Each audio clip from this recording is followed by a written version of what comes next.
माँ भजनमाला के सभी साथियों को जय माता की, राम राम, राधे राधे। आज आप लोगों को एक सच्ची कहानी सुनाने जा रही हूँ। अगर कहानी आप लोगों को अच्छी लगती है तो कमेंट में जय माता की अवश्य लिखें और ये भी बताएं कि क्या ये कहानी आपने पहले सुन रखी थी। चलिए आइए कहानी शुरू करते हैं। एक नगर था, वहाँ एक मदारी था, उसका एक बंदर था। मदारी अपने बंदर को नगर नगर घुमाता और उसका खेल दिखाता और उससे जो पैसे मिलते थे उसी पैसे से अपने परिवार का जीवन यापन करता था। एक दिन मदारी एक राजा के नगर में पहुंचा और महल के सामने अपने बंदर का खेल दिखाने लगा। उस नगर की जो रानी थी अपनी महल से उस बंदर का खेल देख रही थी और बहुत ही खुश हो रही थी और देख रही थी कि मदारी जैसा जैसा कहता है बंदर बिल्कुल वैसा वैसा ही करता है। और ये देख के रानी तो और भी बहुत ज़्यादा खुश हो रही थी। जब बंदर का खेल पूरा हो गया, मदारी अपने जगह से वहाँ से चला गया तो रानी जो थी वो राजा के पास आती हैं और राजा से कहती हैं, हे राजन, वो मदारी जो बंदर का खेल दिखा रहा था मुझे वैसा ही बंदर चाहिए। राजा कहते हैं, अरे आप तो इतनी बड़े महल की रानी हैं, आप बंदर क्या करेंगी। रानी कहती है, नहीं राजन, मुझे तो बस बिल्कुल वैसा ही बंदर चाहिए जैसा कि उस मदारी का था। मदारी जैसा जैसा कहता था बंदर बिल्कुल वैसा करता था, तो मुझे तो बिल्कुल बस वैसा ही बंदर चाहिए। राजन बोलते हैं, अरे ये तो रानी की बड़ी विचित्र जिद हो गई है। लेकिन अब रानी मान नहीं रही थी और राजन से बोल दें कि जब तक आप वो बंदर लाके वैसा ही बंदर लाके मुझे नहीं देंगे तो मैं खाना पीना नहीं खाऊंगी। और ऐसा कह के वो रंगमहल में चली जाती हैं। राजन बोले, तो बड़ी विचित्र बात है, वैसा बंदर मैं कहाँ से लाऊंगा, इससे अच्छा मैं उस मदारी से ही उसका बंदर खरीद लेता हूँ। ऐसा कह के जो सिपाही लोग थे उनको बोले कि जाओ उस मदारी को बंदर सहित बुला के लेके आओ। सिपाही लोग जाते हैं और उस मदारी को खोज के बोलते हैं, तुम अपने बंदर के साथ में महल चलो, तुमको राजा जी ने बुलाया है। मदारी थोड़ा सा डर जाता है, फिर बोला, आदेश से तो जाना तो पड़ेगा ही। इस तरह से वो अपने बंदर को लेता है और राज्य महल में पहुंचता है। राजा जी के सामने जाके उन्हें प्रणाम करता है और बोलता है, आपने मुझे बुलाया है राजन, किस वजह से। राजा कहते हैं कि हे मदारी, तेरा ये जो बंदर है वो मेरी रानी को बहुत ही भा गया है, तो तेरा ये बंदर मुझको चाहिए। मदारी कहता है, प्रभु ये बंदर मैं आपको कैसे दे सकता हूँ, इसी बंदर के कारण तो मेरा परिवार चलता है। इसी बंदर के खेल दिखा के जो पैसे मुझे मिलते हैं उसी पैसे से मैं अपने परिवार का पेट पालता हूँ, तो मैं ये बंदर आपको नहीं दे सकता हूँ, हम भूखों मर जाएंगे। राजा कहते हैं कि नहीं मदारी, तेरे साथ अन्याय नहीं होगा, तो ये बंदर दे, उसके बदले में तो पैसा ले ले और इतना धन ले ले कि तेरी 2 पीढ़ियाँ बड़े सुख से और अमीरों की तरह अपना जीवन यापन करेंगी। मदारी थोड़ा सा सोच में पड़ गया कि ये तो बात सत्य ही है। जगह जगह घूमता हूँ, धूप में बरसात में, तब जाके बड़ी कठिनता से कुछ पैसे इकट्ठे हो पाते हैं जिससे मेरे परिवार का गरीबी से ही गुजारा होता है। लेकिन राजा जी तो बहुत सारा धन देने को कह रहे हैं, इससे अच्छा है कि मैं बंदर दे देता हूँ और धन ले लेता हूँ।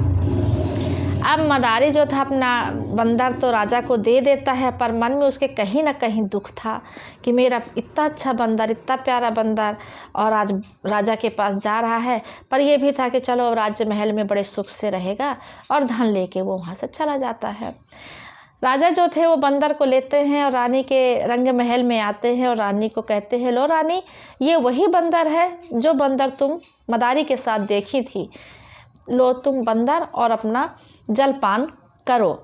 इस तरह से तो रानी जो थी तो बंदर को देख कितनी खुश होती हैं और बिल्कुल दौड़ते हुए आती हैं और बंदर को गोद में उठाती हैं और पहले जाके उसको खूब स्नान कराती हैं, फिर उसे भोजन कराती हैं, उसके साथ खेलती हैं, उससे खूब बातें करती हैं। और बंदर भी बहुत होशियार था, जैसा जैसा रानी कहती जाती थी बंदर वैसा वैसा ही करते जाता था और जहाँ नहीं समझ में आता था तो रानी उसको सिखाती थी तो बंदर जो था सीख जाता था।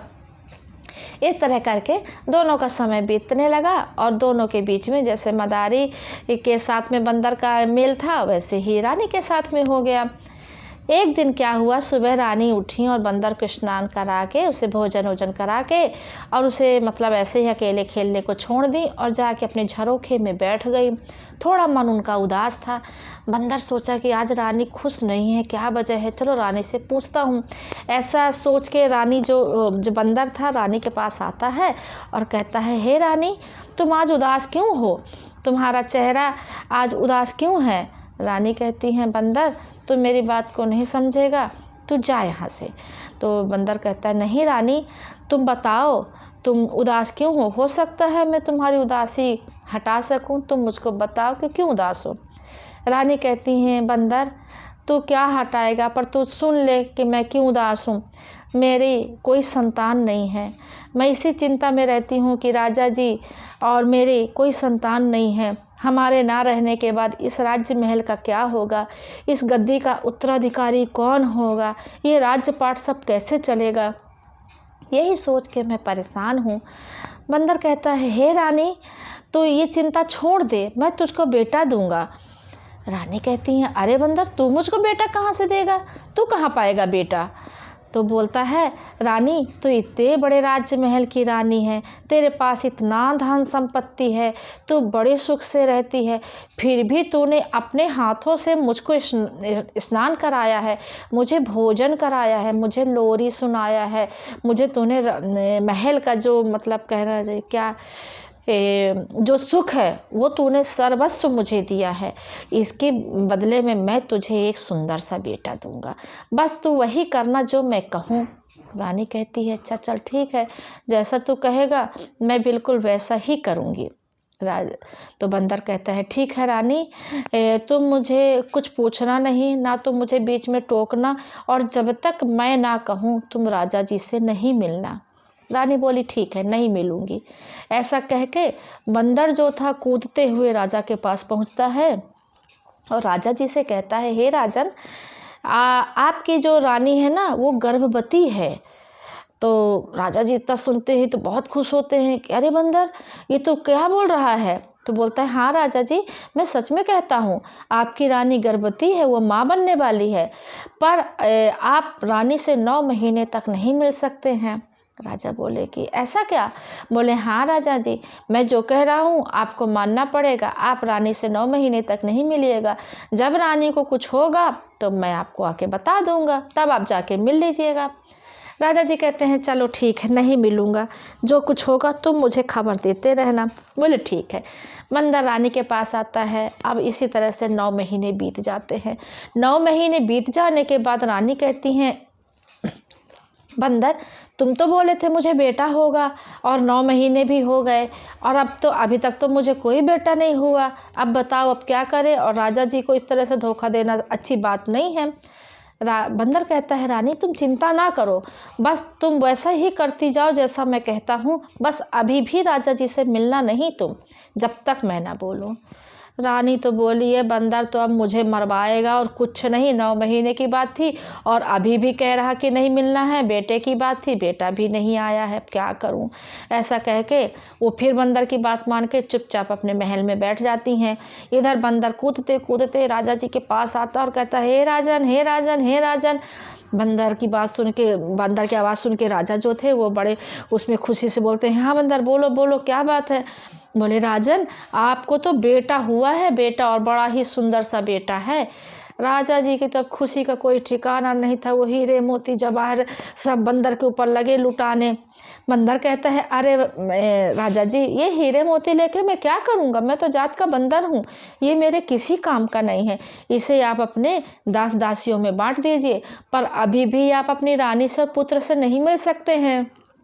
राजा जी बोले, अरे बंदर, अभी तो तू बोला था कि 9 महीने नहीं मिल सकता हूँ, अब तू बोलता है कि अभी फिर मैं नहीं मिल सकता हूँ, तो ऐसे कैसे। इतनी बड़ी खुशखबरी बात है, खुशखबरी है, इतनी अच्छी बात है, और तू अभी भी कहता है मैं रानी से नहीं मिल सकता हूँ, अपने पुत्र से नहीं मिल सकता हूँ। नहीं नहीं बंदर, अब मुझसे रहा नहीं जा रहा है।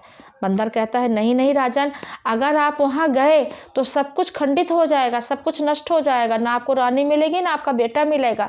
आप मेरी बात मानिए, आप अभी अपने बेटे से 18 साल तक नहीं मिल सकते हैं। अब तो राजा जी बेचारे मन में दुखी भी हो गए, इधर खुशी की बात है, इधर दुख की भी बात आ गई। बंदर कहता है कि राजा जी ज़रा सोचिए कि आप इतने वर्षों से अभी आप अपने बेटे से दूर थे, तो क्या थोड़े दिन और नहीं रह सकते हैं? 18 साल की तो बात है, सब ठीक हो जाएगा, सब अच्छा हो जाएगा, आप अपनी पत्नी से भी मिलिएगा और अपने बेटा से भी मिलिएगा, लेकिन अभी नहीं। राजा जी कहते हैं चलो ठीक है, सब कुछ सही रहे, सब कुछ अच्छा रहे, इसीलिए मैं 18 साल तक अपने बेटा से नहीं मिलूँगा, ना ही रानी को देखूँगा। अब क्या था, बंदर रानी के महल में लौट आता है। 18 साल बीत जाते हैं।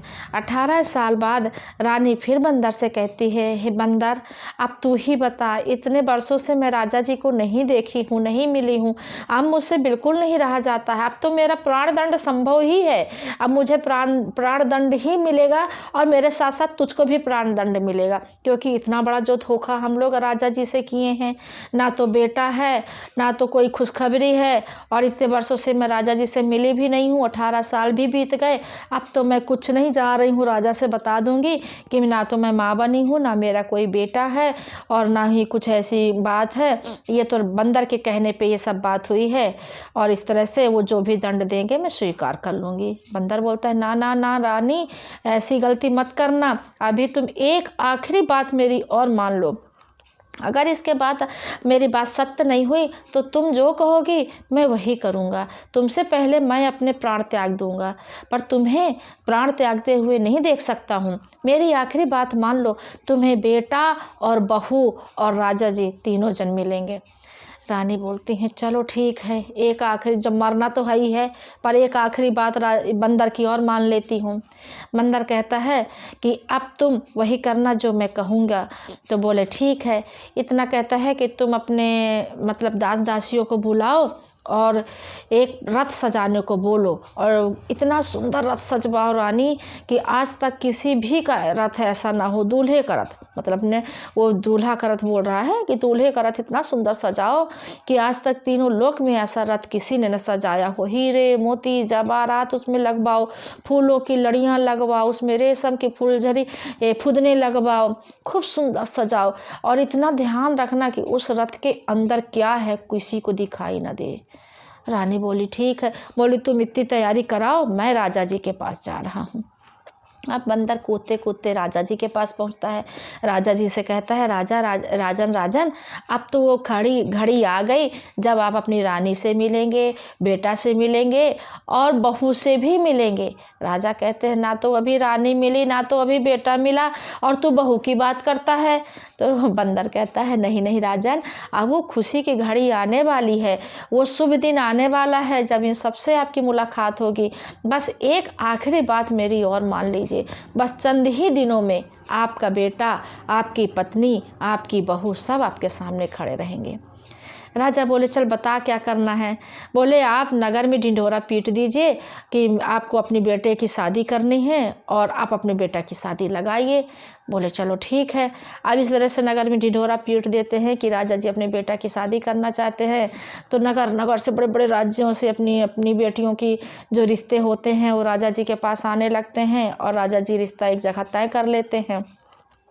बारात सजती है। अब बंदर बोलता है, राजन जी चलिए बारात लेके। अब राजा जी बड़ी भारी बारात बिल्कुल सज गई, घोड़े हाथी हिनहिनाते हुए चल दिए, और जो रथ रानी से वो बोल के सजवा रखा था वो रथ भी चल दिया। और इधर से बंदर कूदते कूदते, भाई मुखिया मालिक बना हुआ था बंदर, तो बढ़िया कूदते कूदते वो भी एक ठो घोड़े में बैठा और अब चल दिया आगे आगे आगे आगे। चलते चलते एक बड़ा सा नीम का पेड़ दिखा। उस नीम के पेड़ के नीचे माँ जगदम्बा विश्राम कर रही थी। बड़ी सुंदर, महामाया ही हैं, बड़ी सुंदर साज, बिल्कुल आभूषणों से जगमग जगमग सुंदर पहन के माता विश्राम कर रही थी उन नीम के पेड़ के नीचे। और ये चीज़ से बंदर को ही दिखता था, क्योंकि बंदर जो था वो जान रहा था कि इस नीम के पेड़ के नीचे माता विश्राम करने को आया करती हैं। और जो ये बंदर की प्रजाति होती है ना, बंदर और कौवा, इनको कहते हैं कि भूत भविष्य और वर्तमान सब पता रहता है। इसलिए इनको कभी मतलब आदमी उस तरह से, बंदर जैसे कौवा भी है ना, बहुत लोग चप्पल जूते से या झाड़ू से मारने लगते हैं। नहीं मारना चाहिए। आप उन्हें ताली बजा के भगा दीजिए या थोड़ा डंडा ठोंक दीजिए किसी अलग जगह में, वो उड़ जाते हैं, बंदर भाग जाते हैं। लेकिन जूता, चप्पल या झाड़ू से, ये जली हुई लकड़ी या कुछ ऐसी चीज़ों से इनका अपमान नहीं करना चाहिए। इस तरह से बंदर क्या किया कि जब देखा कि माँ जगदम्बा तो विश्राम कर रही हैं, तो वो क्या कहता है, दौड़ के राजा के पास आता है और राजा से कहता है, राजा राजा ऐसा करते हैं कि बारात चलते चलते थक गई है और घोड़े हाथी भी थक गए हैं, तो थोड़ा सा उनको यहीं विश्राम करने के लिए बोल दीजिए, तो कुछ देर विश्राम कर लेंगे, उसके बाद फिर हम लोग चल देंगे। राजा बोले ठीक है, अच्छी बात है। इस तरह से राजा सभी मतलब अपने बारातियों को कहते हैं कि आप सभी लोग थोड़ा देर विश्राम कर लीजिए, उसके बाद फिर यहाँ से बारात चलेगी। और बंदर क्या था, जो रथ था ना, बिल्कुल उस नीम के पेड़ के सामने खड़ा करता है और खुद भी मतलब बंदर जो कूद के उसी नीम के पेड़ के ऊपर चढ़ जाता है। अब माँ जगदम्बा जब आंखें खोलती हैं तो देखती हैं तो सामने बड़ा दिव्य रथ एक खड़ा है, दूल्हे का रथ। माता सोचती हैं, हाँ ये तो कोई बारात है और इतना सुंदर रथ, अभी तक तो मैंने आज तक कभी इतना सुंदर रथ नहीं देखा। जब ये रथ इतना सुंदर है तो इसके अंदर बैठा हुआ दूल्हा कितना सुंदर होगा। ऐसा विचार करते हुए माता खड़ी होती हैं और धीरे धीरे रथ की ओर बढ़ते चली आ रही थी। और माँ सोचती हैं कि चलो मैं देखूं तो सही थोड़ा सा कि दूल्हा दिखता कैसा है। इतना जैसे ही सोच के माता रथ के पास आती हैं और पर्दे में हाथ लगाती ही हैं कि बंदर झम में से कूद जाता है। अब जैसे ही बंदर कूद जाता है और माँ जोर जोर से चिल्लाने लगता है, तो माता जो है वो पर्दा छोड़ देती हैं, बोलती हैं, अरे बंदर क्या हुआ? बोली, माता माता आपने मेरा दूल्हा चुराया है, मेरा दूल्हा दीजिए, मेरा दूल्हा दीजिए। माता कहती हैं, अरे तू कैसे पागलों की जैसे बात करता है, मैंने तो अभी तेरा दूल्हा देखा ही नहीं, मैं तो जानती ही नहीं हूँ कि इसके अंदर क्या है, कौन बैठा है, कैसा दिखता है। मैंने तो बस उसे थोड़ा सा स्पर्श किया था, बोला मैं नहीं जानता हूँ, इसके अंदर एक बहुत ही सुंदर सा 18 साल का दूल्हा बैठा हुआ था और जिसे आपने चुरा लिया है। आप मेरा दूल्हा दीजिए, नहीं मैं सारे बारातियों को सारे नगर में घूम घूम के बताऊँगा कि माँ आदिशक्ति ने, माँ शेरोवाली ने, माँ भगवती ने मेरा दूल्हा चुरा लिया है। और अब कहती हैं कि दूल्हा नहीं मैंने दूल्हा नहीं चुराया है। माता बोली, ये बंदर तो मुझे चक्कर में फंसा दिया, मैंने तो इसका दूल्हा चुराया भी नहीं और मुझे कहता है कि दूल्हा चुरा लिया है। और अगर अब मैं बात इसकी नहीं सुनती हूँ, इसको दूल्हा वापस नहीं करती हूँ, तो ये तो मेरा बड़ा मर्यादाहीन करेगा। अब मैं क्या करूं? ऐसा विचार करते हुए बंदर लगातार कूदे जाए, माता मेरा दूल्हा दो, माता मेरा दूल्हा दो, माता मेरा दूल्हा दो, ऐसे करते। माता कहती हैं, चल ठीक है, अब तू जीता और मैं हारी। इस तरह से माता सर्वगुण संपन्न, एकदम सुंदर गोरा नारा 18 साल का युवक एकदम दूल्हा बना के उसके सामने खड़ी कर देती हैं। अब तो बंदर की खुशी का ठिकाना नहीं था। बंदर नाचने लगा, कूदने लगा, माता के पैरों को छूने लगा, बहुत खुश हुआ और बोला, माता तुम्हारी जय जयकार हो, जैसे आज तुमने मेरी बात रखी है, माँ सभी भक्तों की ऐसी बात रखना तुम। ऐसा कह के माता तो सब जानती थी, अंतर्ध्यान हो गई।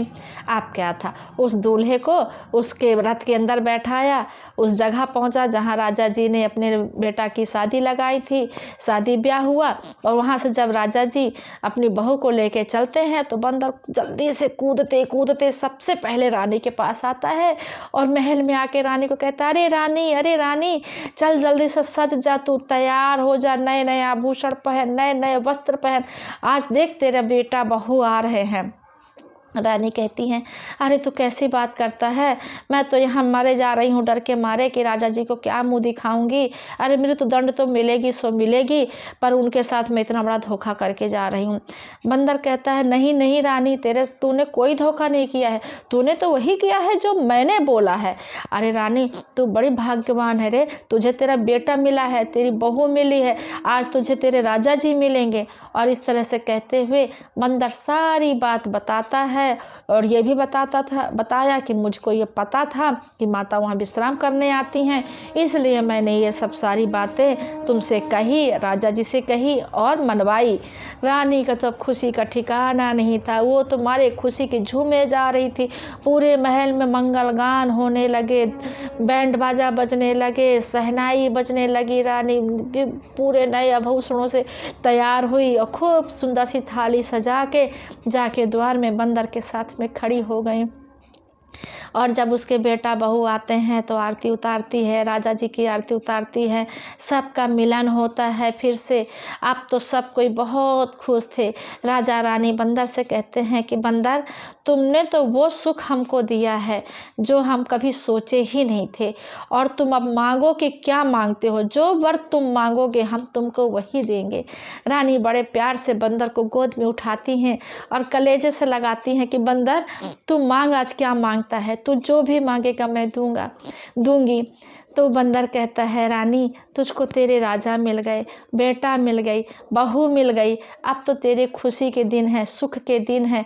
खूब सुख कर, खूब खुशी कर, खूब राज्यपाट तेरा बढ़े, तेरा पुत्र उत्तराधिकारी बनेगा, राज्यपाट तेरा खूब आगे बढ़े।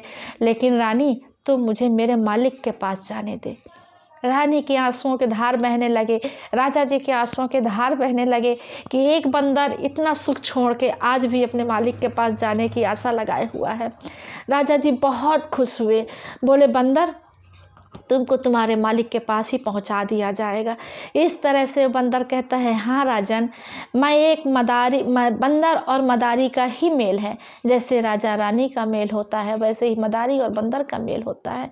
मुझे मेरे मालिक के पास पहुंचा दो, मैं वहाँ ज़्यादा सुखी हूँ। इस तरह से कहते हुए राजा जी खूब सारा धन देते हैं, उसे गाड़ी में बैठाते हैं, रात हाथी घोड़ा सबके साथ में उसकी खूब धूमधाम से विदाई करते हैं।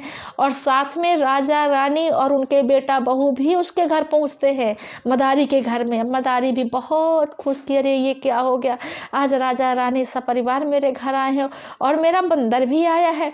इतना जैसे ही देखता है, बंदर कूद के जाके मदारी के कांधे में बैठ जाता है और सब खुशी खुशी हो जाते हैं। मदारी को बंदर मिल जाता है, बंदर को मदारी मिल जाते हैं, राजा रानी मिलते हैं, बेटा बहू मिलते हैं।